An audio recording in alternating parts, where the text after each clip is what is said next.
Welcome to another episode of the Redeemed Man podcast.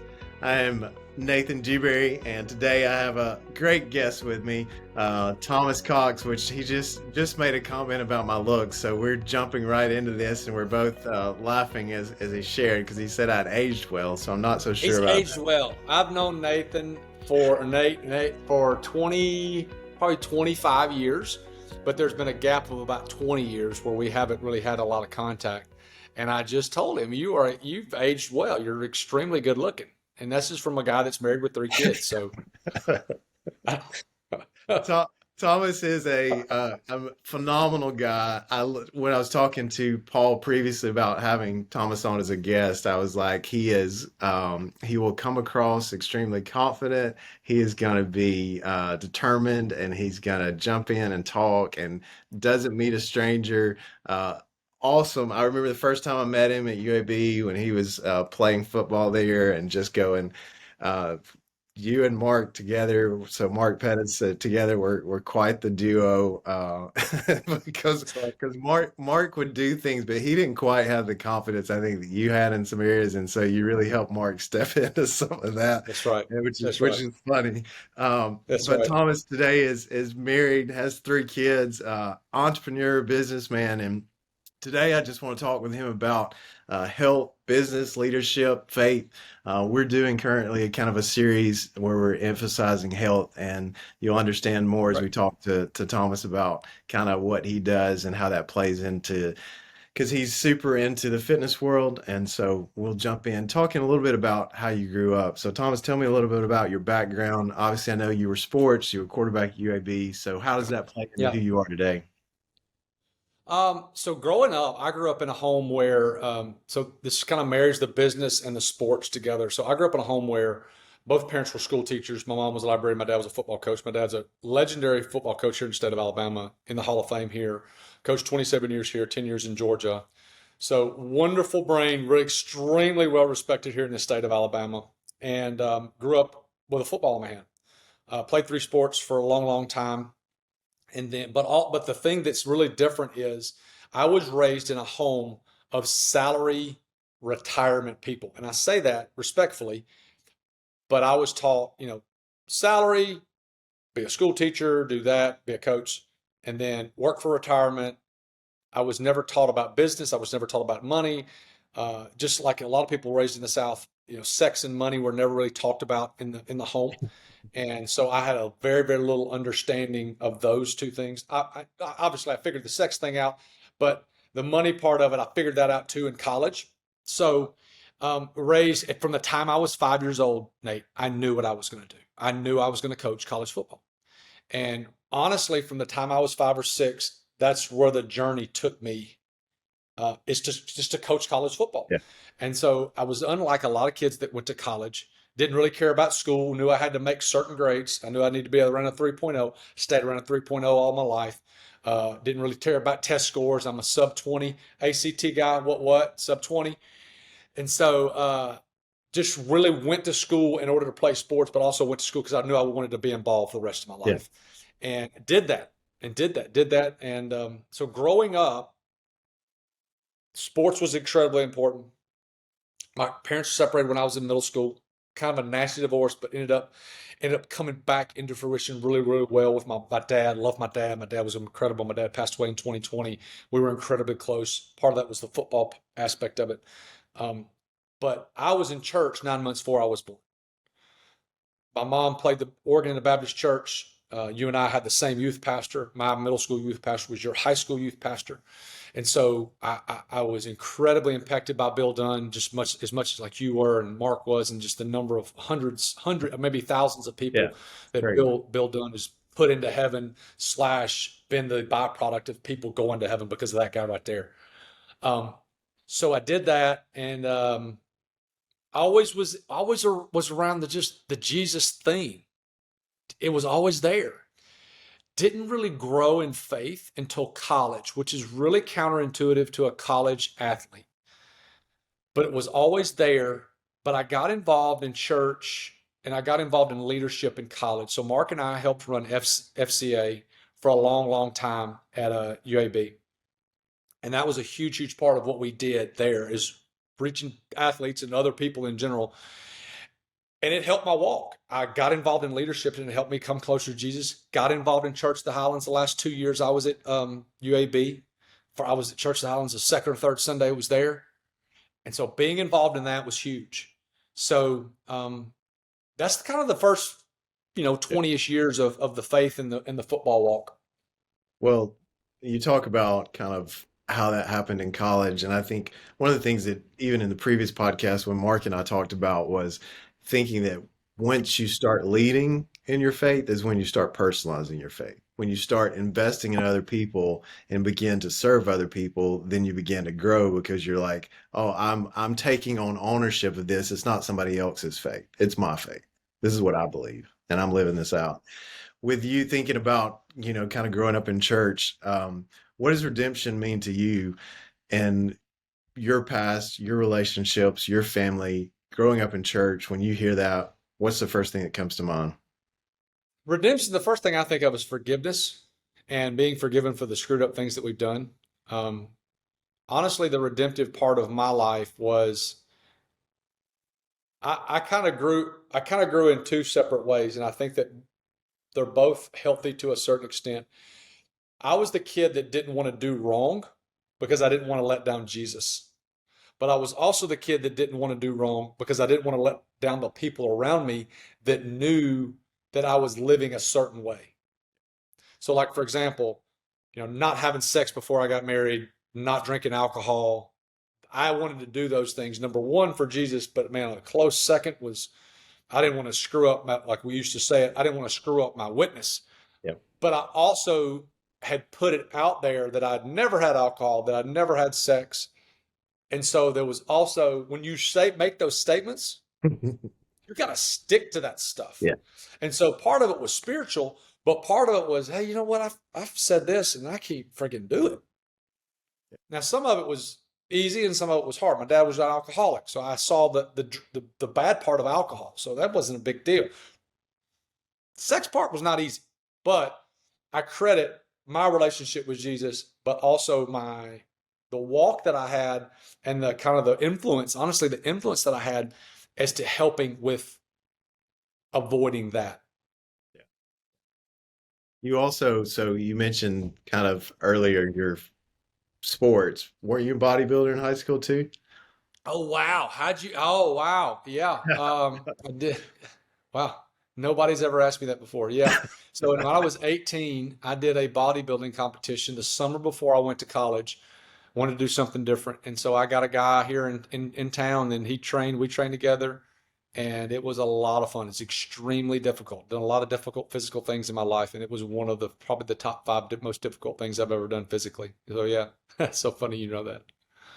So thinking about that, the background with physical fitness, how does that play Yeah. into kind of your business side now and who you are as a father and a husband? Because I know, that definitely takes priority when it's part of your lifestyle and part of the things you Yeah. value.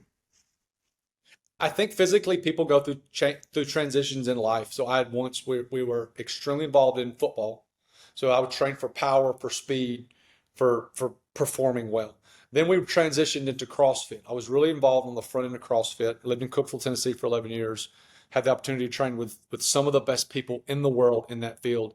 Learned a lot, physically grew, mentally grew, spiritually grew because it was a great group of people.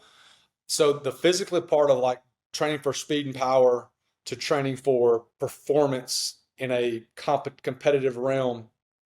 And honestly, I mean, let's just be honest. At that point, there's a lot of vanity involved in the CrossFit world. You wanted to look better naked, and like it wasn't the most important thing, but it was a thought in your mind, especially as Yeah. you'd gotten older. So in my late 20s and early 30s, I was very, very involved in CrossFit. And at those points, I was training for performance, training for strength. But as I've gotten older, I train for a different reason. I train a couple things because I want to continue to do hard things. I physically do hard things every day because I want those things in my mind when hard tasks come up that are unknown. I want to go back to the hard things that I've done to say, you know what, if I did this, I know I can do this. And so I transitioned into more of a thought process of physicality of I want to teach my grandkids how to throw a football. I want to walk my grandkids down the aisle and dance with my grandkids at their weddings. And I want to be the fittest 90-year-old you've ever seen, not because I want to be from a vanity reason, but because I want long life in order. And I want to, not just a long life, a healthy long life and a productive long life so I can continue to do business, continue to help other people, continue to raise my kids, my grandkids. I want to be if I want to coach my kids, my grandkids teams, whatever. So it transitioned in those different stages, and obviously you want to be healthy because of your health, but there's always an ulterior motive there. So thinking about your focus on health, I know you started MilFit in 2013. Can you talk a little bit about how that came from your Sure. fitness and how that developed in the Birmingham area? Yeah, sure. So I worked, coached college football for 11 years after being done, 10 years, excuse me, after being done with playing. Loved it, absolutely loved it, but felt the Lord calling me out of it. Had a second kid when Tegan was born. Went for a year when had two kids in coaching. Jackie's a very successful high school volleyball coach in Tennessee and here in Alabama. And so doing that, the Lord changed my heart. He did, and I can't explain it. I love my job, but I also knew that He was calling me to do something different. So what I did is we got out and I started working at a church, and I worked at a church in Cookeville, Tennessee. A guy named Greg Canada hired me, and 3 months after that, I'm sitting in my office, and he knew that I knew a lot about fitness and a lot about health just because of being immersed in the CrossFit community. One thing CrossFit does a really good job of, at least back then, was immersing you in just not even the strength component, but also the healthy lifestyle. So I got involved there, and he said, "Hey, can you help me make a meal plan?" I'm like, "Sure." This is 2012, 2013, before the meal plan thing was a big deal. And so I did. And then I made one for a buddy, and then I made one for another friend, and it snowballed. So 3 or 4 5 years into that, we had been doing meal plans for thousands of people in 27 different countries. It was really a phenomenal thing. Um, Now you can get on your phone and you can have a meal plan before this podcast ends that's specifically made for Nate. What I did back then was extremely obsolete now, but at the time it was extremely intuitive. And I did grocery lists, I did recipes, and my whole thing was I want to make your life easier. That was it. Healthier and easier, but as much as anything, it was not tailored to the CrossFit athlete. It was tailored to Nate's wife, our aunts, my mom, the people that needed the help making their life easier. That's who it was tailored to. And so we did meal plans, and then we transitioned into doing meal prep. This was way before meal prep was even popular. So we did meal prep. And after we did meal prep, we started catering. And then Mark called and said, "Hey, will you come do the food for Highlands College?" I said, "Absolutely." So we moved to Birmingham and started doing the food for Highlands College, while also being able to run our business out of the same kitchen. So it's an incredible blessing. I love being able to serve the kids. We serve 340 plus kids today. I just got finished with lunch before I walked in here, and we get a chance to work with those kids all the time. And so it's a blessing. And so that's how we got to Birmingham. We've been doing this for over 10 years now. Crazy, crazy story It how is. relationships, connections, small world sometimes just kind of we have friends that have been in the CrossFit world, and that's a very close knit community. My wife It being in the is. military, very close knit when you're an officer because very few people were at the same level as they are in Mhm. the army, and so as they grow up in the organization is crazy. It's just such a small knit community. And then she went to West Point, which is again another small knit community. And so you and I have connections through a student pastor. Small world, and God works in relationships in so many ways. And I know Right. we could probably talk and have even more connections that we have in common just because it is a small world and small community. I even think about Highlands and us going to Church of the Highlands now. My family goes there, and just the connections just in our church that Oh, are yeah. sometimes go all the way back to childhood, which is pretty wild. Really is crazy. The best thing about owning your own business is people, and the worst thing about owning your own business is people. Just like there are really, really great people in our lives, there can be very negative people in our lives. But if we can I heard a girl said this to me the other day that I interviewed on our podcast. And she said, with my mom, with my kids, with my husband, she said, my mom used to always say, hey, take the best of me. And I had a conversation with two of our employees this morning that got into a little Yeah. bit of a fuss. And I said, hey, take the best of her. Hey, take the best of her, because you never know what someone's going through. You're always safe and you're never wrong giving someone the benefit of the doubt. That's right. And so having these relationships, and I say this all the time, and people can sometimes take this as a negative. Leverage the relationships you have. When I mean leverage, I mean use them. God put that person there for a reason. So just because I'm using my relationship with Nate, or Nate's using his relationship with me, or you're using your relationship with Mark, that's what we're here for. That's what we're here for. Like I called a buddy. I got a text message today, and he sent me a picture of something, a business thing. And I said, hey, will you link me with this guy? He's like, yeah. And immediately he just linked, hey, this is a great friend of mine, Justin. This is Thomas, whatever. And so we may do business together. Yeah. That's all because of that relationship. And that's great. Yeah. Yeah. And it makes the world really small, because there are so many connections like that. When you connect that way relationally too, you get to leverage so much, because there's so many people you come across in a day-to-day, schedule. You talked about your employees, so let's jump a little bit into that. What does that look like for you in leading your business? How do you create a culture that makes people want to be a part of it, that really, helps honestly propel people into their future as well? Yeah. The culture piece of any workplace is hard. It's not easy, especially in food, because food is a cyclical business where people transition in and out of food quicker because there's another food place down the road that's paying 75 cents more an hour. It is not easy. It is something you have to always keep on. And sometimes I fail at it. Sometimes I'm not great at it, because we are a timeline business, we're a dollar business, and we're a people business. Not in that order. But those three things when they're all come together, they're wonderful. But when they're all kind of fragmented, it's extremely difficult.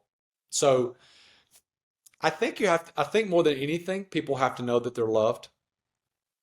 And when you can let someone know that they're loved, and you could correct them in love, and they still can receive that, that's a great thing. Where it gets sideways is when you don't do that. And I'm gonna be honest with you, I am not great at that, especially with different personalities, because of a life of football. It is very straightforward, very X, Y, Z, A, B, C, as opposed to the fluffy way of stroking someone's ego and then correcting them. I'm like, hey, you got to do this better. And that's where, like, as a leader, I have to continue to grow. My sympathy and empathy meter is extremely, extremely low, because I am a get it done at all costs, get it done guy. And so that hurts me. It's something I have to be extremely aware of. So when talking to people that are my employees, I have to talk very slow. Like a girl came up and said something, and I just sat there for a second and thought, I thought this in my brain. Okay, what do I really need to say here? I know that what I want to say, but what do I need to say here? And I think the biggest lesson in this is, don't be afraid of silence. People use filler words and try to keep the conversation going when it's okay to just go. And just think about what you need to say. So culture's hard. Culture's really hard, especially when you have a melting pot of different people, and some of them are Christians and some of them aren't Christians. That's even more difficult. Yeah. So MilFit started, then Table and Tom. I know you've added a lot of other things. Sure. What are you most excited about right now that you are dreaming about or planning for in the business side of what you do? I love what we do for Highlands College. I love the food aspect of that, because there's a part of me that feels like I am helping make an impact, an eternal impact, like these kids, because we're fueling these kids. These kids spend more time in my food hall than they do any other place on campus, except the dorm. And so I take pride in that. That's the thing that I've always is constantly on my brain. The next thing is I love business. I love the doing of the deal. I love the making the money. It's as much a game as it is anything. I'm not an extravagant spender, but I love making money. I love that's the competition part of me is I like creating.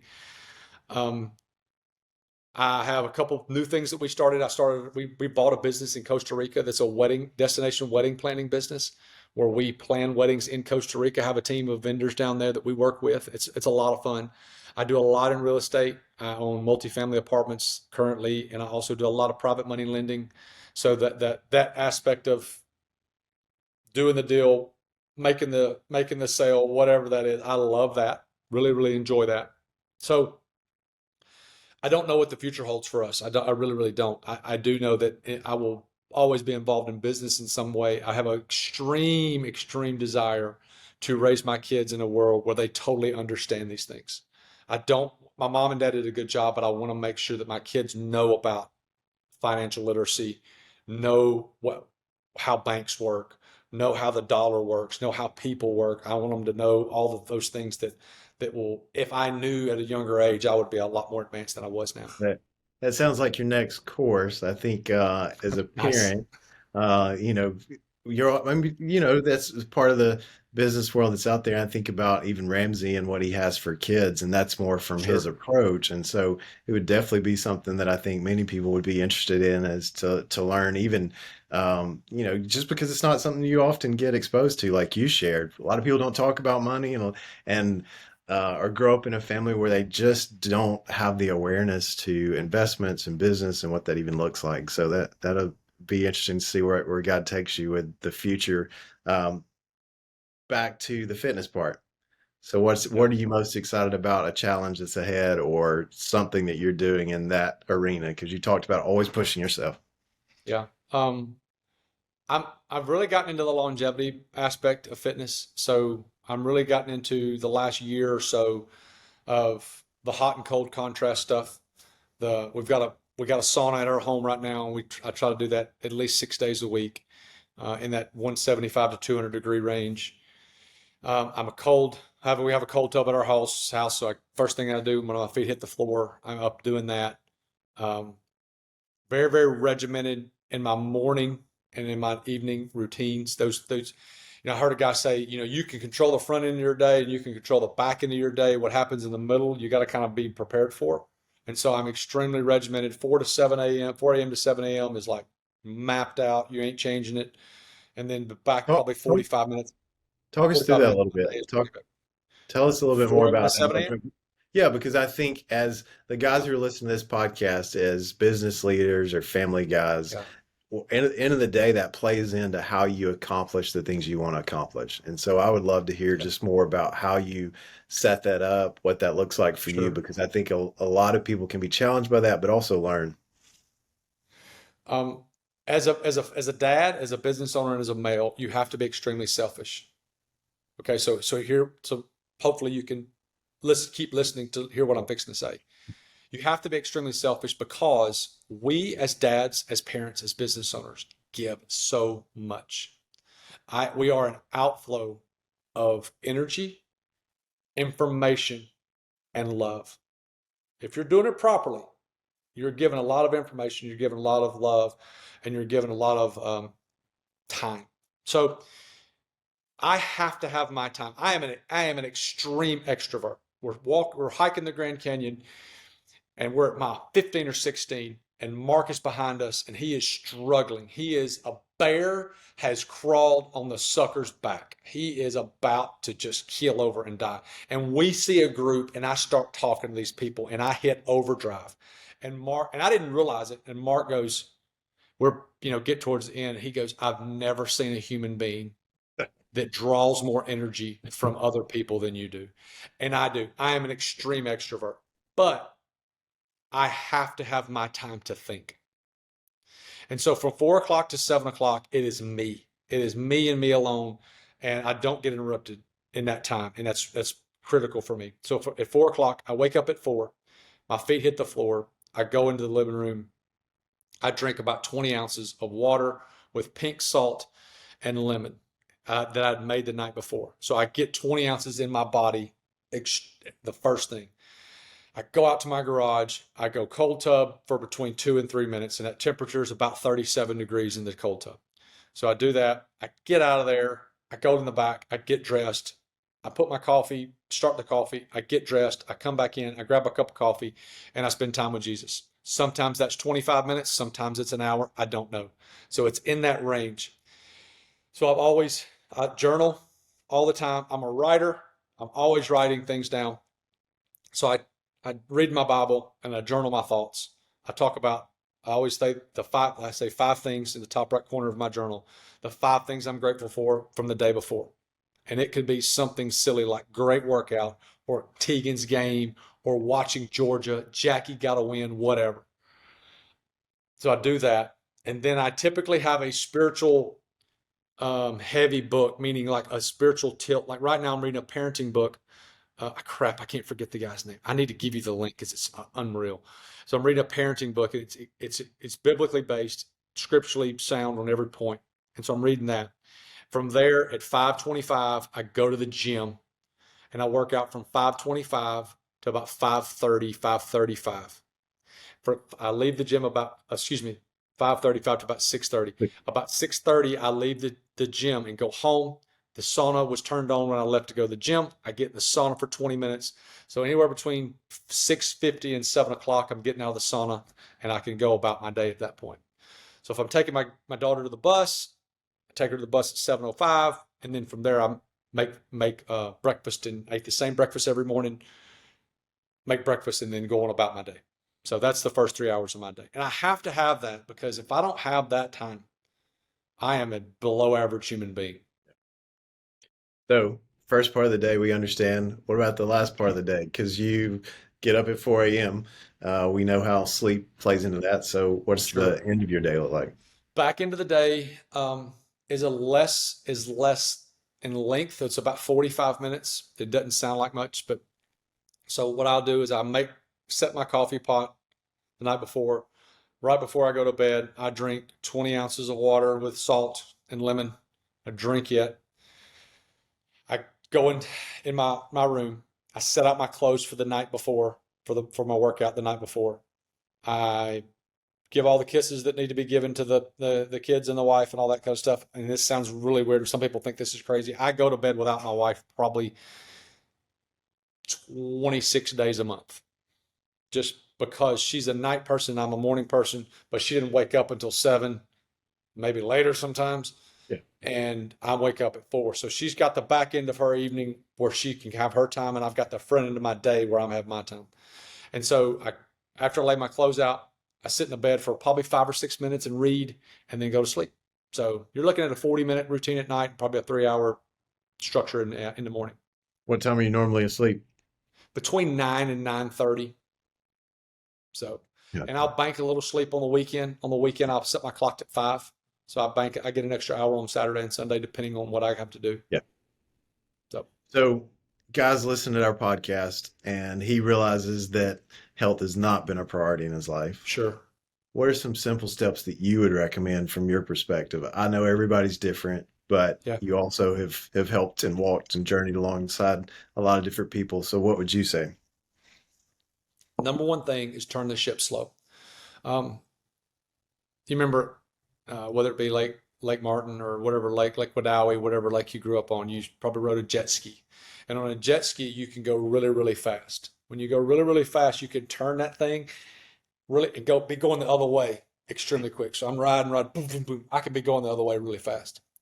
That's not the way life is. Life is like a cruise ship. So if I were to be drawn on a cruise ship and that captain of the cruise ship were just to take that wheel and start turning that wheel, what would happen is a lot of those people on that ship would fall off. So in health and fitness and just in general, anything like that, you got to turn the ship slow. You got to, more than anything, Nate, saying no is more important than saying yes into fitness. So let me give you an example. People, when they talk about food, they think to themselves, I need to start eating healthier. Meaning I need to add these healthy things to my diet. When in reality, the elimination of is more important than the addition of. So you gain so much, you add so much just simply by subtraction. So, for example, there's a guy that I play basketball with. He's 45 years old, really good shape, plays basketball 3 or 4 nights a week. Not a super strong fit, like going to lift a lot of weight, but he's trim, whatever. I looked at him one day and I said, dude, Heath, how much weight have you lost? He goes, about 25 pounds. He didn't have 25 pounds to lose, Nate. But I said, what have you done? He goes, you're not going to believe it. I was like, well, try me. He goes, I quit drinking Mountain Dew. So the elimination of the bad things that we do can be just as beneficial as the addition of the good things that we do. So I would say let's try to start eliminate some of the bad things that we do in our diet. Let's eliminate sugar. I say this is really, really easy. This is really mindless, and it's easy for people to follow. Eat real food. What is real food? Things that have one ingredient. One ingredient. Look on the package. If it has one ingredient, it's fine, probably fine to eat. If it's got 47 ingredients and your 12-year-old can't read it, don't eat it. That's number one. Number two, don't drink calories. Don't drink calories. This sounds really simple, and I'm not a calorie counter, but don't drink calories. Number three, I would say make sure that you're not over-consuming. People don't understand that because they want to eat till they're full. Eat till you're almost full. Eat till you're almost full. And the last thing is, it's okay to say no. You need to say no to like the two things you need to say no to are flour and sugar. If I can eliminate flour and sugar, if you can eliminate flour and sugar from your diet, you can be extremely healthy. You will go through withdrawals and you will think you've been smoking crack for the last 5 years when you get off flour and sugar. But if you can do those things, you will be extremely healthy. Extremely healthy. Yeah, no, great word, great advice. I think the elimination part, I think about that in so many areas, not just in Mm-hmm. relationship to food. Yeah, Um, sure. when you mentioned earlier your time and realizing kind of what you need to energize who and how Yeah. you're wired, what are some other things you do to care for yourself emotionally, spiritually, and in those other capacities of life? Because I think sometimes when we think about health, we think, oh, physical body first. And yes, that's important, but there's so many things that go into us being a healthy individual. When we were kids, an extremely important part of how Bill Dunn raised us was he put us in an environment with people that had the same types of goals, not aspirationally, but we were all there and we all had the same thought process of morals and beliefs. The people that you hang around are incredibly important from 13 to 22. That's it. That's the school age. Nate, they're more important from 22 to the end of life. Because what happens is those people start to dictate more important parts of your being. Because from 14 to 22, we don't know anything. We're stupid. And so we're more impressionable because these parts of our brains are not developed as much. That's science. It's why we retained our kids. We redshirted all of our kids the last couple of years. So all of our kids are going to be a year older when they graduate. All our kids will be 19 when they graduate. But as we get to that age where we start to have kids, start to have wives or spouses, and start to do those things, the people that we hang around are incredibly important. Because I can't tell you how many times Billy's bought something or Billy said something. I've taken it back to Jackie and said, we need to start doing so-and-so. Well, where'd you hear that from? Well, Billy said it. Well, like I'm 17 again and I'm a grown man. So like the people that you surround yourself with at this age are incredibly important. I have two guys that I hang around with, a guy named Rock Sandrotto, a guy named Stephen Higgins. They're incredibly important to me because what they do is they challenge me business from a business standpoint. They help me to think bigger and think more progressive. Yeah. But they also love Jesus. and they also help me. Justin Kraft is an incredibly powerful mentor of mine. Sitting at the beginning of 2023 with Justin, and he said, "Let's go over your goals. Look at my goals for 23." He's like, it's good. It's not big enough. And I'm like, golly. So having friends and having people that can make you better. Mhm. Let me go back. You're going to have to drop people that don't make you better. Yeah. And that's hard because they've probably been your friends for a long time. But you are the most important person in your life. You are. And if I'm better, I can make other people better. And if I got people that just because I've always been around them and always been friends with them, I keep hanging around them and I start going this way and they start going that way, I got to make the change. I don't need to hang around them for sympathy. I need to hang around. I gotta get around people that are going to make me better, make me a better dad, make me a better business person, make me a better spouse, as opposed to just hanging around Johnny because Johnny's always been there. Screw that. You got to hang around people that make you better in so many different ways. The spiritual part, the physical part, the business part, the relational part. There's a lot of different factors there. We have to make sure that we're around people that are making us better.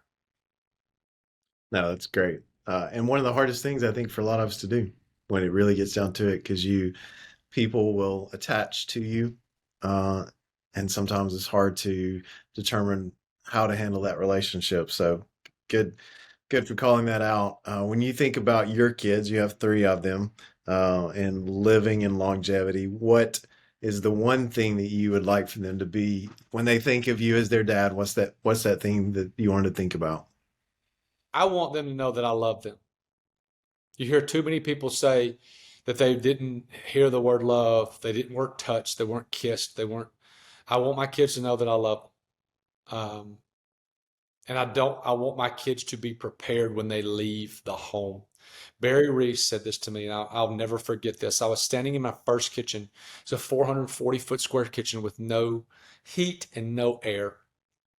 And he looks at me. He had just sold his company for, I think, probably 60, 80 million bucks. And he looks at me and he goes, if my kids have to go to college to learn how to live and to earn a living, I failed as a parent. And I was like, oh, and I've never forgotten that. Yeah, I've never yeah. forgotten. I think college is great, and I think it's a great um, time frame to learn and to grow. But I need to coach my kids and teach my kids how to learn and how to live before that. Yeah. No, I think as a parent, we're trying to give them wisdom and some knowledge that is basically teaches them how to apply the knowledge they're going to learn in college, and Sure. you're learning how to navigate that. Thomas, thanks for sharing that about your kids, because I know as a father, it's super important to think about my kids and what that looks like. And I know some of the guys that are listening, thinking about their own kids and how they want to be remembered is super important. Also, in that same vein, what's been one of the hardest things for you in your business life, family life in the last 20 years? What's one of the things that you're like, man, that was a hard season or a hard lesson that I had learned? Marriage. Marriage is extremely difficult. And for some reason, we talk to and we treat the person that we sleep next to differently than we treat our friends. And that's hard. Um, Figuring out and believing the best of your spouse and thinking of the good, not dwelling on the bad, eliminating resentment from the things that they do or they don't do is hard. And so walking through marriage is not easy. But like we talked about earlier in the podcast, I do hard stuff every day because I know that I'm going to be faced with something hard. And The other thing is people change. People change for the good. People change for the bad. People change and they just change. It's different. And a lot of times as human beings, we don't like different. And so being able to adjust for the good in a marriage is extremely difficult, but it's an absolute must. So that's the hardest part of my life in the last 20 years has been the marriage part. I got a great wife. She's wonderful. But we're two human beings that have hearts of sin. Different Simply because of background. that, different backgrounds, simply because of the Adam and Eve thing.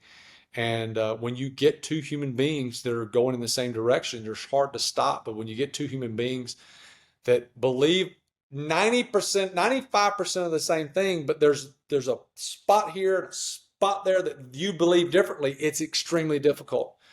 And that would probably be the hardest part of my last 20 years, other than my father passing away. That cumulatively, that's probably it. Thomas, thanks. I think perseverance and kind of that hard things, like I pull that back into like spiritual language in some ways and persevering and Yeah. thinking about how do we persevere? How do we do the hard things? How do we remain consistent? Your life's a model of that in so many areas. Thank you for sharing your wisdom with Yeah. us, your stories of how God's used you. I'm excited to see what's ahead, knowing there's going to be new endeavors, knowing there's going to be new things. And I hope today, as our guys listen to this, is just being reminded that we can do hard things. It's important who we have around us. And then our health is not just about our physical health, as you've talked about in so many different ways throughout this podcast of learning how to be healthy as a dad, as a husband, as a business leader, as an employer is super important. And like you said, you got to be selfish in order to make sure you're prioritizing the things that make you that healthy leader. I think before we go, I think that one of the things I'll encourage these guys in Yeah. is this is find a group of guys that morally and ethically believe the same thing that you that you want to believe, meaning someone that's spiritually going in the direction, because honestly your heart is what needs to lead you, not your head. So find that group of guys, and so let's marry the physical with the spiritual. Find that group of guys and go find something that's physically hard. Train together and go do it. I don't know what that is. Is it run a marathon? Maybe. Is it hike the Grand Canyon? We hiked the Grand Canyon rim to rim. Me, Steven, Pettis, Rhett, and Mark. 4 of us.